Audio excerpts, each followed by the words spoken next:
When we talk about inclusion, we think of the action of including everyone, regardless their gender identity, differences, and appearance.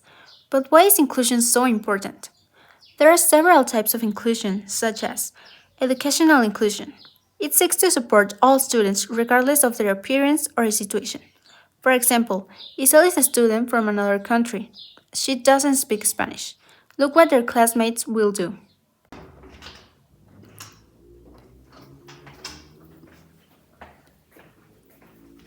Bonjour à tous.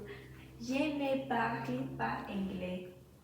Hey guys, we have a new student. She doesn't speak English, but we have to help her to communicate. Bonjour. Hey, do you want to be my friend? Oui. Labor inclusion. Inclusion in the workplace helps ensure that all people, regardless of their situation, have the opportunity to find fair and dignified work. For example, Victoria is a transgender woman and she's applying for a job. What's that thing doing here? Don't waste your time. I'm going to get a job. Excuse me? I had the same opportunities as you. Besides, I studied in Harvard. I'm sorry, but our company has values. If you think that way, we cannot give you the work. What? That's unacceptable. Bye. Thank you. Social inclusion. Social inclusion is when all people, especially those who face challenges because of their identity, are given the opportunity to participate in society with respect, equality, and dignity.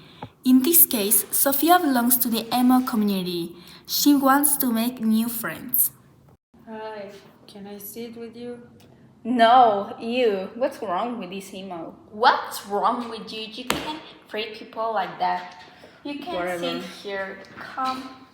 Thank you. Digital inclusion. Digital inclusion means that everyone, regardless of their situation, can access and use technology.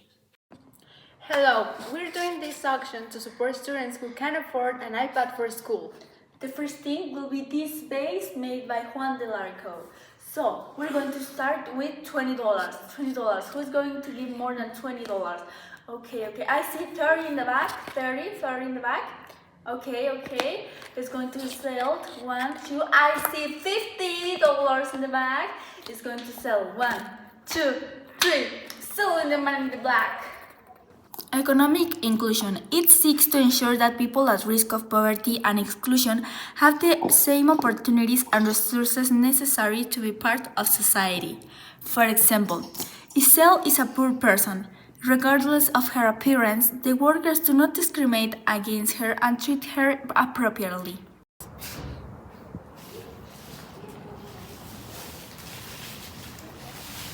Oh, there is a new restaurant. I want to buy some food.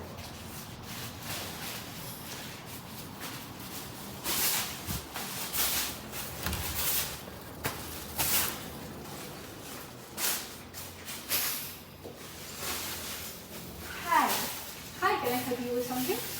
Can I order your most popular food? Sure.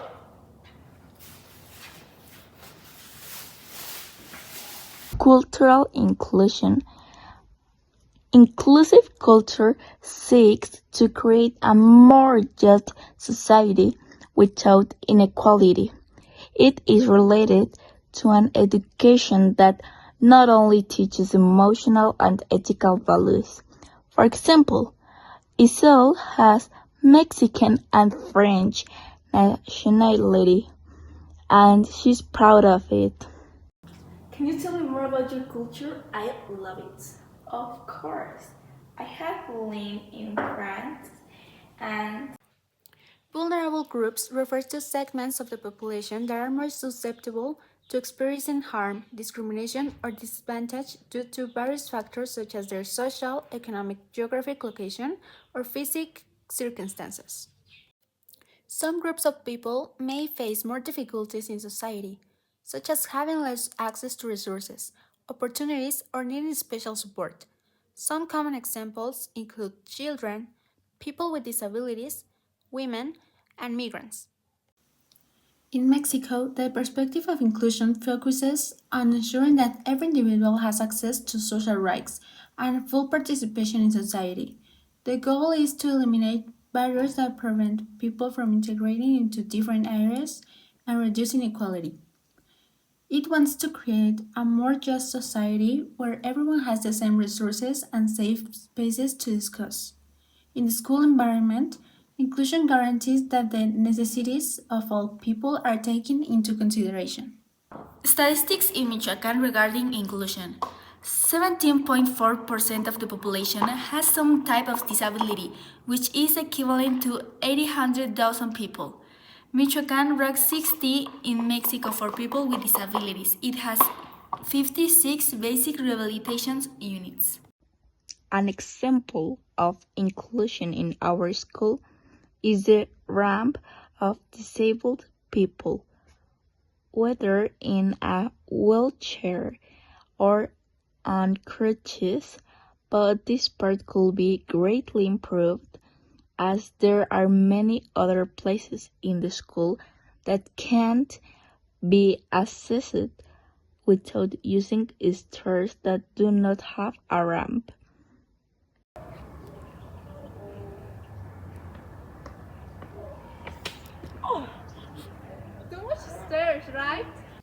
Another example is that the school counts with support services like counselors, therapists, and a pedagogical department.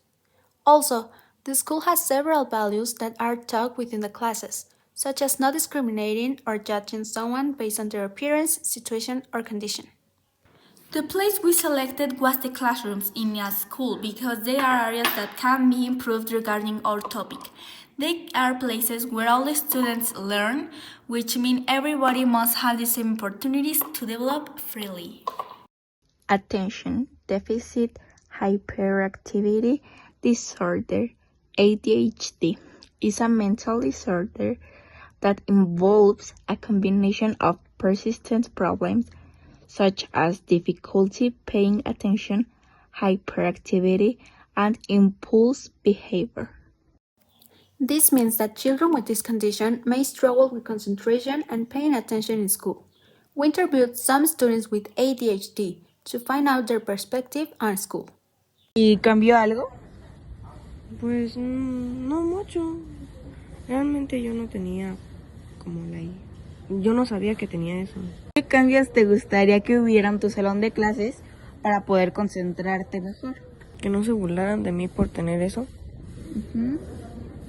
Porque muchas veces dicen, ay, salió autista y que no sé qué, que no pone atención, bueno, cosas así. Y eso te gustaría que hubiera un cambio, ¿verdad? Sí. How would you describe your experience at school when you were diagnosed with ADHD? Did anything change? Nah, I mean, I wasn't even in school when I got my diagnosis. Well, not much changed. Just a lot of teachers started paying more attention to me, and well, that's it. Okay. How do you think having ADHD affect you during classes? It affected me a lot because I never used to pay attention. I get distracted a lot. It's easy to get distracted when you got ADHD.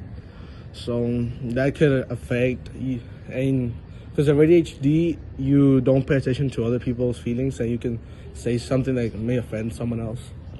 Was there a time when you felt that the educational system did not understand you and your needs? How did this affect you? Nah, I mean, there's never been a time that I thought that the educational system of Mexico was bad or didn't understand me. Just like didn't have right tools to help me like get a better educational experience. You considered the school system to be inclusive for students with ADHD, and what will you change? I would change that there's more visuals in classes. There are a lot of classes that don't let us like math. They just put the things on the board and they make you do the questions. Or history that gives more visuals. That's it. How will you describe your experience at the school when you were diagnosticated with ADHD? Did anything change? Yes, I think a lot of things change. I feel so I don't know how to say it. Inquieto. Okay, it's Inquieto. okay. Yes. And I can't put attention to the class because I always play with my friends. Was there a time when you felt that the educational system did not understand your needs, and how did this affect you? Yes, I think that the educational don't help a lot because it's like be only in your place, and to people, With ADHD? yes, could be difficult because for me, I have to be in constant move Yeah, me too. because I can't stay like in the same place. How did the traditional assessment system affect you because of your ADHD? Like I say before, like I have to move a lot, and when I'm in my place, I don't have I don't concentrate with the classes because I have to do something to be calm.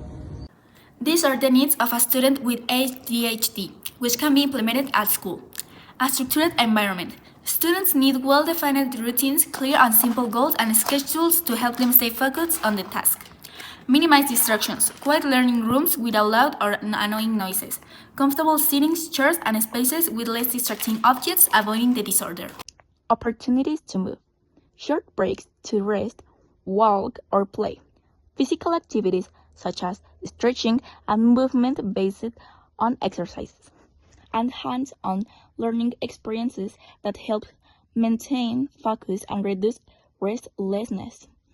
Personalized learning approaches, teaching strategies that adapt to different learning styles using eye-catching resources, such as graphic or auditory ones, and doing activities or small games so that the topic is not boring for the student. Emotional and social support, positive reinforcement, guidance on social skills, and teaching emotional regulation techniques. Actions that promote inclusion in Mexico and the places selected for our blog. The actions that promote inclusion in Mexico are installing ramps, elevators, and adapted bathrooms, as well as the use of special technology for those with visual or hearing disabilities, teaching employees about the importance of respect and teamwork. Legal actions, such as the general law for the inclusion of people with disabilities, that ensure accessibility in the workplace and avoid any type of discrimination. Sidewalks in good conditions and braille or audio signage. Inclusion is really important because it promotes the acceptance of the differences and makes us more conscious, tolerant, and respectful with others. It encourages equality and equity, creating a safe environment where everyone feels safe and valued. Also, it ensures that everyone is treated equally, so they have the same opportunities and are treated with dignity.